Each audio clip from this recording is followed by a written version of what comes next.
हाँ प्यारे बच्चों, आप लोगों ने 10 पद्य पवन दूतिका के सकुशल पूर्वक पढ़ चुके हैं। उसके आगे अब आपको देखना है कि राधा किस प्रकार से भगवान श्री कृष्ण का परिचय करा रही है पवन दूतिका को। उसी के क्रम में हम आगे चल रहे हैं। बताया, तू देखेगी जलद तन को वहीं तद्गता हो।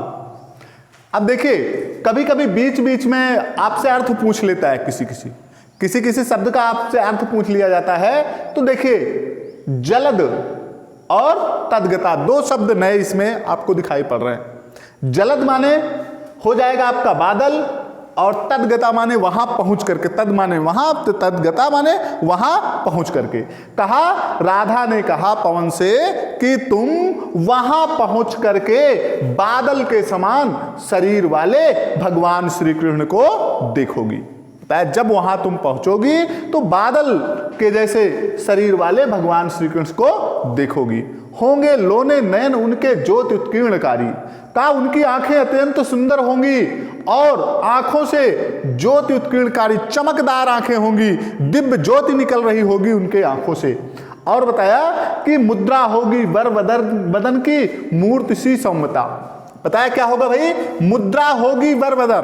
पूछा कि कैसे बैठे होंगे भगवान, तो बताया कि मुद्रा होगी वर बदन। कहा, श्रेष्ठ शरीर वाले होंगे और वर मुद्रा में बैठे होंगे। वर मुद्रा का तात्पर्य हुआ कि वे सभी का कल्याण करने के लिए बैठे होंगे। मूर्ति सी सौम्यता सी, जैसे मूर्ति सुंदर होती है उसी प्रकार से उनका शरीर भी अत्यंत सुंदर होगा।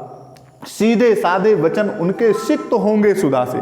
कहा, उनकी बातें जो होंगी वो अत्यंत सबके आसानी से समझ में आने योग्य होंगी। बहुत ही सरल वाणी में वे बोलते हैं, सिक्त होंगे सुधा से। और जब वो बोलते होंगे तो ऐसा प्रतीत होता है जैसे कि अमृत की वर्षा हो रही है। सुधावाणी अमृत। बताया, नीले फूले कमल दल सी गात की श्यामता है। कहा, उनका जो शरीर है वो नीले रंग के कमल के समान है, सी गात सी श्यामता है। कहा, श्यामल जो है वह जैसे नीला कमल की श्यामलता, जिस प्रकार से नील कमल या नीले रंग का कमल श्यामलता धारण किए होता है, उसी प्रकार से उनका शरीर होगा। और पीला प्यारा वसन कट में पहनते हैं फबीला। फबीला माने होता है सुंदर। बताया कि पीले रंग का वस्त्र वे कमर में धारण करते हैं। पीले रंग का सुंदर वस्त्र वे अपने कमर में धारण किए रहते हैं। और छूटी काली अलक मुख की कांति को है बढ़ाती। कहा, उसके बाद उनके मुखमंडल पर बताया, छूटी काली अलक माने होते हैं बाल की लट कह सकते हैं आप। कहा कि उनके मुखमंडल पर बालों का एक समूह, छोटा सा एक समूह होगा जो कि उनकी सुंदरता को और भी बढ़ा रहा होगा। सद वस्त्रों में नवल तन की फूटती सी प्रभा है। कहा, सुंदर साफ स्वच्छ और आकर्षक वस्त्र को वे अपने शरीर पर धारण करते हैं और तन की फूटती सी प्रभा है, जिससे कि उनके उन वस्त्रों के ऊपर से उनके शरीर की कांति बाहर आती हुई दिखाई पड़ती है। साचे ढाला शकल बपु है दिव्य सौंदर्यशाली। उनका शरीर, बप माने होता है शरीर। बताया कि साचे ढाला, जैसे साचे में ढाल दिया जाए, यानी उनके अंग प्रत्यंग जैसे होने चाहिए, अत्यंत सुसंगठित, सुंदर और उचित होंगे, दिव्य सौंदर्यशाली, और उनकी सुंदरता दिव्य होगी।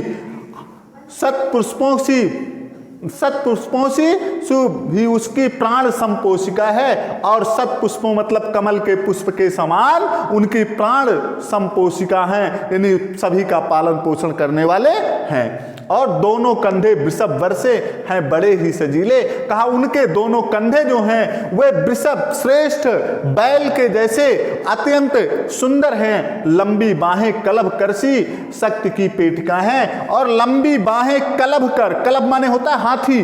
कहा, उनकी बताया हाथी, और कर माने होता है हाथ। तो हाथी का हाथ क्या होता है, उसका सूंड ही होता है, क्योंकि वो खाने पीने के लिए सभी चीजों में वो अपने सूंड का ही उपयोग करती है। तो लंबी बाहें कलभ करसी सी शक्ति की पेटिका हैं। कहा उनकी लंबी बाहें जो हैं वो हाथी के सूंड के समान शक्ति की पेटिका हैं, अर्थात उनके हाथ बहुत ही बलशाली हैं।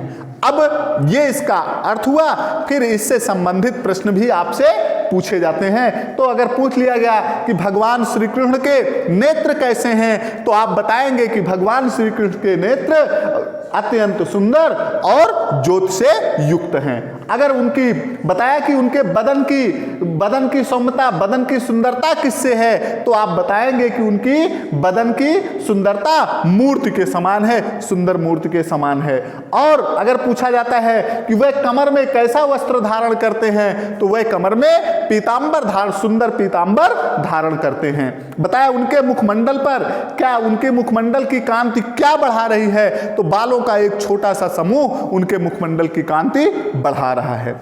आगे बताया कि उनके शरीर की प्रभा, उनकी शरीर की ज्योति किससे निकल रही है, तो जो उन्होंने सुंदर वस्त्र धारण कर रहे हैं उससे किए हुए हैं, उससे निकल रही है। आगे कि उनका शरीर किस प्रकार से है, तो उनका शरीर साचा ढाला सकल बप यानी सुसंगठित है। और अगर आता है कि उनके लंबी बाहें किसके समान हैं, तो कैसे हैं, उनकी लंबी बाहें हाथी के सूंड के समान हैं। और अगर उनके कंधे कैसे हैं, तो उनके कंधे कैसे हैं, वृषभ बर मतलब बैल के कंधे के समान। अब आप एक बात और ध्यान रखिएगा कि जहां जहां पर सी का प्रयोग आ रहा है, सी सा ये सब प्रयोग होता है, वहां पर अधिकांश उपमा अलंकार होता है। तो अगर पूछ ले कि बाहें कलभ करसी, यहां पर कौन सा अलंकार है, तो यहां पर आप बताएंगे कि उपमा अलंकार है।